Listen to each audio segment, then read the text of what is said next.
Sur fond de crise, Nicolas Sarkozy et Angela Merkel affichent et affirment leur unité et leur convergence de vues sur l'euro et les réformes en cours. Peu d'annonces pourtant à la clôture du 13e Conseil des ministres franco-allemands qui précède un sommet européen crucial. Ce sera jeudi à Bruxelles. Il faudra une nouvelle loi pour suivre l'avis du Conseil constitutionnel sur la réforme territoriale. Une étape de plus dans la mise en œuvre bien laborieuse d'une réforme votée au Sénat de justesse et qui continue d'inquiéter les élus locaux. Et puis notre invitée ce soir, Marianne Monchamp, elle est aujourd'hui secrétaire d'État à la solidarité et la cohésion nationale. Je vous le disais, cette chaise vide dans le grand salon de l'hôtel de ville d'Oslo, celle destinée au prix Nobel de la paix, le dissident chinois Liu Xiaobo.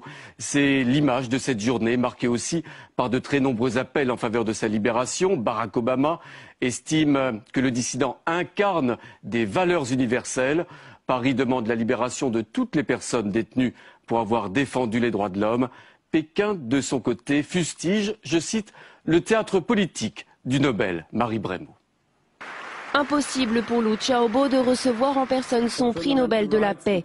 Aujourd'hui, lors de la cérémonie à Oslo, c'est une chaise vide, image rarissime dans l'histoire du Nobel, qui représente le dissident chinois.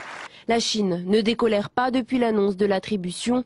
Pour calmer le courroux du géant asiatique, le président du comité Nobel a dû justifier ce choix. Je voudrais dire que ce n'est pas un prix contre la Chine. C'est un prix qui honore le peuple chinois et Liu Xiaobo en est l'un des plus connus. Emprisonné depuis décembre 2009, le défenseur des droits de l'homme est considéré par les autorités de son pays comme un criminel. Voitures de police, patrouilles plus nombreuses, la Chine a ainsi renforcé les abords de la résidence surveillée de Liu Xiaobo à Pékin, interdisant aux pacifistes de recevoir de la visite et de communiquer avec l'extérieur. Censure également des sites internet et médias étrangers afin d'effacer toute trace de ce qui est considéré comme un théâtre politique du Nobel. La République populaire chinoise, deuxième puissance économique mondiale, a su être persuasive puisqu'elle a convaincu une vingtaine de pays de boycotter la cérémonie en Norvège. La Russie, le Maroc, l'Algérie ou encore l'Iran ont eux aussi brillé par leur absence. Toujours au chapitre des droits de l'homme, cette douche froide venue ce matin d'Iran, l'Iran qui dément la libération de Sakineh, condamné, vous le savez, à la lapidation pour meurtre et adultère, en dénonçant une campagne de propagande occidentale contre Téhéran. Sa libération avait été annoncée la veille par le comité anti-lapidation basé à Berlin. Un 13e conseil des ministres franco-allemands très économique aujourd'hui à Fribourg, dans le sud-ouest de l'Allemagne. Nicolas Sarkozy et Angela Merkel y ont affiché leur identité de vue sur la situation financière de la zone euro, comme sur la question très sensible, vous le savez, du futur budget de l'Union européenne. En direct avec nous de Berlin, notre correspondante Hélène Kohl. Bonsoir Hélène. Vous avez suivi certainement, évidemment, ce Conseil des ministres franco-allemands. Alors, peu d'annonces, je le disais, dans cette période financière incertaine pour l'Europe. En revanche, le symbole affiché d'un axe franco-allemand toujours à la manœuvre dans une Europe fragilisée aujourd'hui. Oui, effectivement, et cela pour trois raisons. D'abord, c'est avant tout la vocation de ces rencontres instaurées par Gerhard Schröder et Jacques Chirac. L'idée de ces sessions communes, c'est vraiment d'afficher l'entente entre les deux partenaires, surtout quand on est à quelques jours d'un rendez-vous crucial au niveau européen, le Conseil du 13 décembre. Alors donc voilà, c'est fait, on a eu l'accolade, la bise, la photo parfaite pour rassurer les partenaires européens. Lundi, vous pourrez compter sur un duo franco-allemand qui parlera d'une même voix. La gestion de la crise irlandaise n'a pas jeté de frein entre nous. Deuxième raison, et ça ce sont les Allemands qui l'avouent ici à Berlin, on a été échaudés par l'expérience de Deauville en octobre. Français et Allemands dans leur coin avaient élaboré une nouvelle proposition autour du fonds de soutien, une sorte de pas de deux exclusif, et cela avait déplu aux partenaires. Du coup, aujourd'hui, Berlin et Paris se sont bien gardés de faire des propositions concrètes. On retiendra quand même que les deux leaders sont unanimes pour rejeter le principe d'une émission d'emprunt européen. Et puis enfin, cette rencontre se déroulait sous l'œil des marchés, particulièrement attentifs et qui réagissent aux moindres petites phrases, faire bonne figure était donc très important pour les rassurer. Merci beaucoup Hélène. Je vous le disais, on reparlera bien sûr de l'ensemble de ces dossiers dès la semaine prochaine, dès jeudi, avec le sommet européen de Bruxelles, un sommet crucial. En France, c'est à coup sûr une décision que les élus locaux vont examiner à la loupe et au millimètre. Celle rendue hier par les sages du Conseil constitutionnel qui ont validé la loi de la réforme territoriale, à l'exception d'un point, le nombre de sièges de conseillers territoriaux dans chaque département. Conséquence, eh bien, il va falloir remettre une partie de l'ouvrage sur le métier. Élisée Cardi. C'est le texte qui a agité le Sénat ces derniers mois, la loi sur les collectivités territoriales. Hier, le Conseil constitutionnel a retoqué non pas la totalité, mais une partie du texte seulement, celle relative à la répartition des conseillers territoriaux, estimant que certains départements avaient un nombre de conseillers trop important par rapport à la population. Tout le reste de la réforme est approuvé. Il a été validé dans ces grands éléments, que nous revoyons un peu notre copie, que le Conseil constitutionnel nous rappelle qu'il tient à ce que chaque élu dans le territoire national soit élu par la même, à peu près le même nombre de Français. Ça me paraît de la sagesse républicaine. La partie de texte censurée par le Conseil constitutionnel va devoir revenir au Parlement. Il y aura donc une nouvelle discussion. L'opposition semble bien vouloir se saisir de l'occasion. Nous en saisirons, bien entendu. Nous continuerons à taper sur le clou, car c'est une loi qui, pour nous, est très injuste. Tout est possible en politique, mais sérieusement, enfin moi-même qui suis centriste, on savait qu'il y avait des hésitations, notamment on n'a pas été très content de l'affaire du scrutin, mais globalement on a tous voté, en majorité, enfin je crois de mon groupe, a voté le statut du conseiller territorial, il est accepté par le Conseil constitutionnel, je veux dire il n'y a pas de recours là-dessus, donc je vois pas très bien pourquoi on reviendrait sur le statut même du conseiller territorial. En théorie, les dispositions invalidées par le Conseil rendraient impossible la tenue d'élections de ces conseillers territoriaux. Mais elle ne sera appliquée qu'en 2014. Et d'ici là, un nouveau texte aura eu tout le temps d'être débattu. Et oui, et l'on se souvient de l'adoption d'extrême justesse du texte en novembre dernier au Sénat. Le Sénat, justement, où les groupes politiques se mettent en ordre de bataille en vue d'une élection cruciale. Les sénatoriales, c'est pour l'an prochain. Bonsoir, Tam Nuit. Eh bien, c'est le 11 décembre que le groupe socialiste va définir l'intégralité de ses listes en vue de ces élections sénatoriales. C'est déjà un moment important. C'est donc demain. Et oui, les élections sénatoriales, c'est pour septembre 2011, mais déjà, les différents partis sont dans les starting blocks, et notamment les socialistes. Il faut dire que pour eux, ces élections peuvent être historiques, puisque pour la première fois, depuis le début de la Ve République, la gauche est en mesure de l'emporter. Dans la configuration actuelle, évidemment, la gauche est en minorité avec 153 sièges. Il y a 24 communistes, 116 socialistes et la majorité des radicaux. La droite compte de son côté 189 sénateurs, tous les sénateurs sont de l'UMP bien sûr, et une trentaine de centristes. Lors des prochaines élections, la moitié des mandats va être renouvelée et pour remporter la majorité, la gauche a besoin de gagner une vingtaine de sièges. Alors, point positif pour les socialistes, les dernières élections locales, les cantonales et les municipales de 2008, les régionales de 2010, toutes ces élections ont été de véritables vagues roses, ce qui a largement impacté la composition des grands électeurs, ce corps électoral local qui désigne les sénateurs. Mais en revanche, si on regarde les projections par département, ça paraît beaucoup plus serré et a priori, ça pourrait se jouer à quelque chose comme 5 sièges près. Et du coup, pour les socialistes, il faut rallier les sans étiquette hésitants et ménager les alliés, ne pas vexer les alliés verts ou encore communistes. Alors on le sait, faire des listes électorales, c'est toujours un casse-tête incroyable. Alors on imagine volontiers que dans les rangs socialistes, il y aura des déçus. Oui, tout à fait, et notamment dans la Fédération du Nord, ça c'est déjà sûr.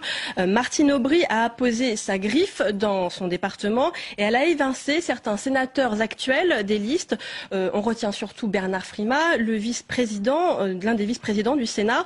Pour Jean-Pierre Bel, le président du groupe socialiste, c'est un véritable crève-cœur. C'est d'ailleurs ce qu'il nous a dit cette semaine. On l'écoute. Tout à l'heure, vous m'avez parlé de Bernard Frimat. Je voudrais préciser qu'en effet, Bernard Frimat est un ami proche et que, plus particulièrement pensant à lui, qui est vice-président aujourd'hui du Sénat, j'ai une petite blessure là que je garde. Attention donc à ne pas trop mécanter trop de monde, puisque l'histoire l'a montré, les divisions et les listes dissidentes, ce n'est pas tout à fait synonyme de victoire, loin de là, et la gauche ne le sait que trop. En tout cas, si le Sénat passait à gauche au mois de septembre, ça serait un véritable séisme politique, puisque alors le Sénat ferait tout pour ralentir le processus législatif, et ça serait de très mauvais augure pour Nicolas Sarkozy à quelques mois de l'élection présidentielle. Merci beaucoup Tam, on vous retrouve évidemment la semaine prochaine au Sénat toujours. Ce sont 3 anciens ministres qui vont retrouver la Haute Assemblée dès la semaine prochaine. C'est le cas par exemple de Jean-Marie Bockel ou Valérie Létard qui étaient tous deux présents hier à ce fameux et très commenté dîner républicain organisé par Jean-Louis Borloo, évincé de la course à Matignon, l'ancien ministre de l'écologie, avait mis les petits plats dans les grands pour accueillir ses hôtes, qui peut-être attendaient un peu plus des propos du président du Parti radical. On l'écoute. Je ne revendique rien pour moi. J'ai simplement décidé une nouvelle fois de m'engager dans le combat républicain pour le progrès, la justice, l'égalité et la fraternité. J'ai retrouvé plus grande indépendance, une liberté de pensée et de parole, je les utiliserai pleinement bien sûr. J'ai besoin de réfléchir, d'échanger, de trier, de confronter. Bonsoir Jérôme Sainte-Marie, directeur général adjoint de l'Institut CSA. Alors, on l'a vu, il y avait beaucoup de monde dans la maison de l'Aveyron pour écouter Jean-Louis Borloo hier. Des membres bien sûr de l'UMP, des centristes également, pas tous, mais enfin de nombreux centristes, également quelques personnalités de gauche. On a noté la présence de Jean-Pierre Chevènement. Est-ce à dire que Jean-Louis Borloo a réussi à s'imposer comme une personnalité susceptible d'être une personnalité rassembleuse ? Bon, ce dîner est un indice, ce n'est pas une preuve que le parti radical valoisien sache organiser des banquets républicains. C'est un petit peu quasiment presque dans ses habitudes. Identitaire. Donc évidemment, l'événement lui-même, cet hommage à la laïcité, tout cela est quelque chose d'assez logique. C'est dans la vocation même de ce parti radical et de toute cette mouvance de pensée. Ça permet également ce thème-là à de nombreuses personnes de gauche, de droite, évincés du gouvernement, ou bien au contraire en parfaite entente avec Nicolas Sarkozy, ou les deux, qui peuvent se présenter dans ce genre d'événements sans réellement franchir un quelconque Rubicon, c'est le moins qu'on puisse dire, et comme en plus Jean-Louis Borloo lui-même ne le franchit pas, c'est pas bien grave. Encore une fois, c'est bien ce qui apparaît aujourd'hui, c'est que c'est un événement qui a une densité politique assez faible et qui, encore une fois, n'est qu'un tout petit jalon, qu'un premier jalon, et encore, c'est même pas sûr. Alors on voit bien que Jean-Louis Borloo, avec des initiatives de cette sorte, peaufine un peu son image, peut-être son image future. Est-ce qu'il peut s'imposer aux yeux des Français, aux yeux de l'opinion française, comme justement un homme de rassemblement, là encore? Alors là, les choses sont beaucoup plus claires. Effectivement, Jean-Louis Borloo est très populaire. Il apparaît en 4e position des hommes politiques et des femmes politiques les plus populaires en France. C'est véritablement exceptionnel. Et sa densité politique, lui, inversement, a cru à l'occasion de ce remaniement. Au fond, en perdant la course à Matignon, il est devenu présidentiable au moment même où probablement que François Fillon s'est retiré de la liste des présidentiables en acceptant de rester à Matignon. Et on s'aperçoit aujourd'hui dans les sondages d'intention de vote, avec les immenses précautions qu'on doit prendre, que en ce qui le concerne, il a selon les hypothèses des pourcentages entre 6 et 8%, ce n'est pas négligeable. C'est 3 ou 4 fois plus que le résultat tout à fait virtuel qu'il enregistrait à ces mêmes intentions de vote avant l'été. Et surtout, ça le place à un niveau tout à fait équivalent à celui de François Bayrou et supérieur à celui de Dominique de Villepin. Tant et si bien qu'il demeure dans le jeu présidentiel très probablement une carte majeure, ce qui explique sa prudence. Au fond, le fait qu'il ne soit pas candidat pourrait permettre à Nicolas Sarkozy de franchir le premier tour, d'espérer franchir le premier tour en tête du peloton.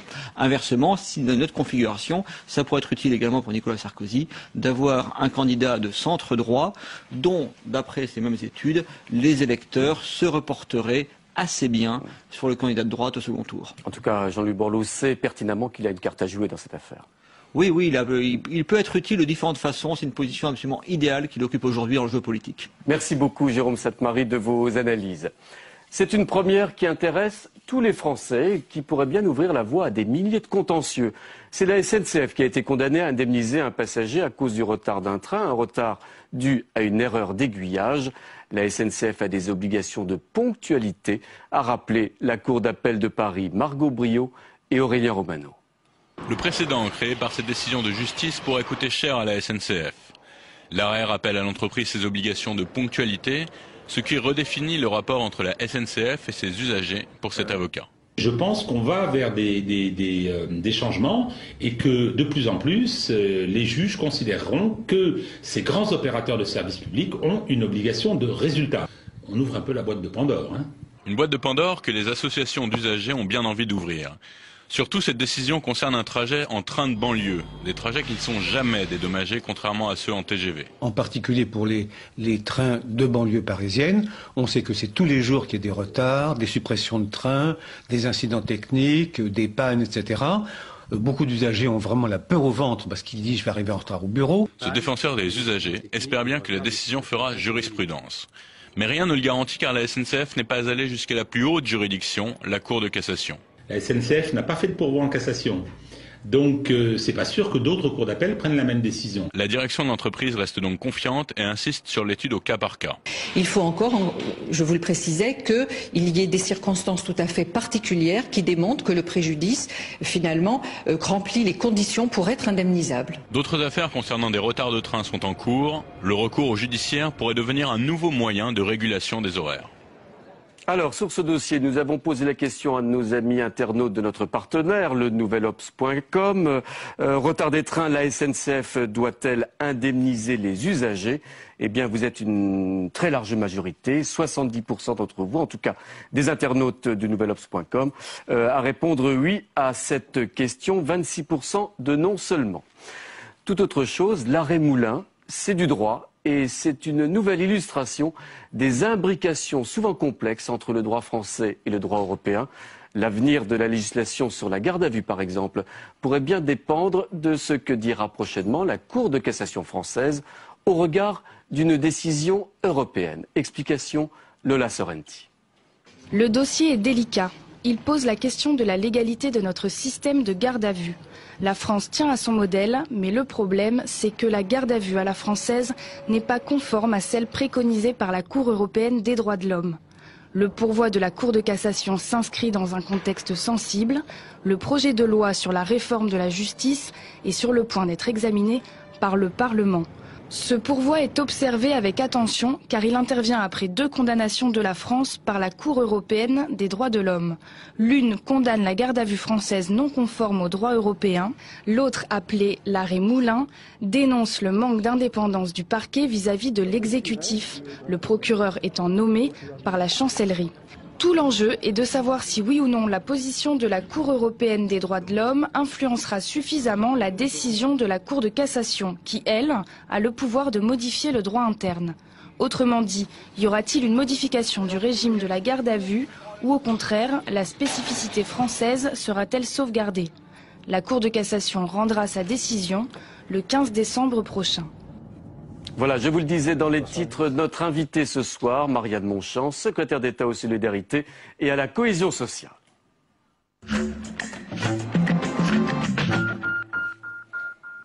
Bonsoir Marianne Monchamp, merci beaucoup d'être avec nous. Vous vous sentez bien aujourd'hui dans le gouvernement de François Fillon, Fillon 3 on dit?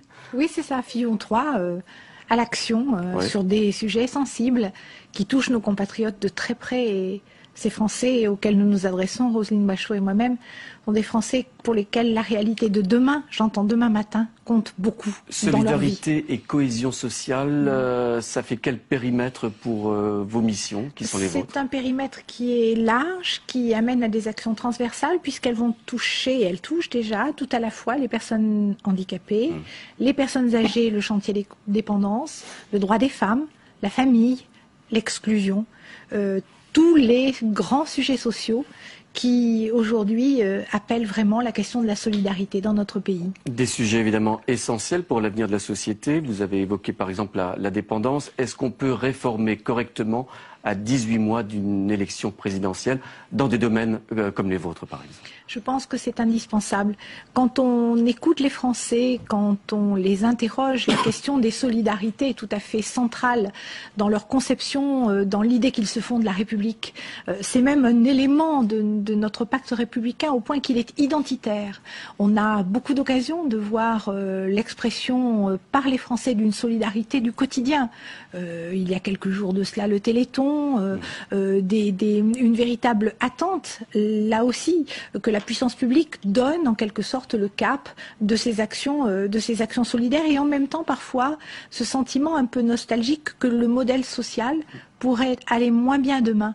Réformer, c'est en effet donc impératif pour bien confirmer aux Français que la maintenance du modèle social, sa préservation pour demain, est au cœur de la volonté politique. Est-ce que vous avez un peu ce sentiment d'incarner avec quelques-uns de vos amis au sein du gouvernement Fillon cette dimension, cet aspect social nécessaire aujourd'hui compte tenu de la description que vous nous faites de la société? Il est naturellement partagé, c'est l'affaire de tous au sein du gouvernement comme dans le pays, mais c'est vrai que l'engagement politique qui est le mien avec ceux de mes collègues qui ont le même parcours gaulliste, social pour ce qui me concerne, des engagements personnels, sociétaux très forts sur ces questions, eh bien fait que sans doute nous incarnons peut-être un peu, en effet, ce principe-là de la solidarité, cette vision aussi du pacte social. Vous avez envie de pousser ces principes pour que les choses avancent? Ça me semble indispensable. On le dit, notre société vieillit, la structure de la famille en France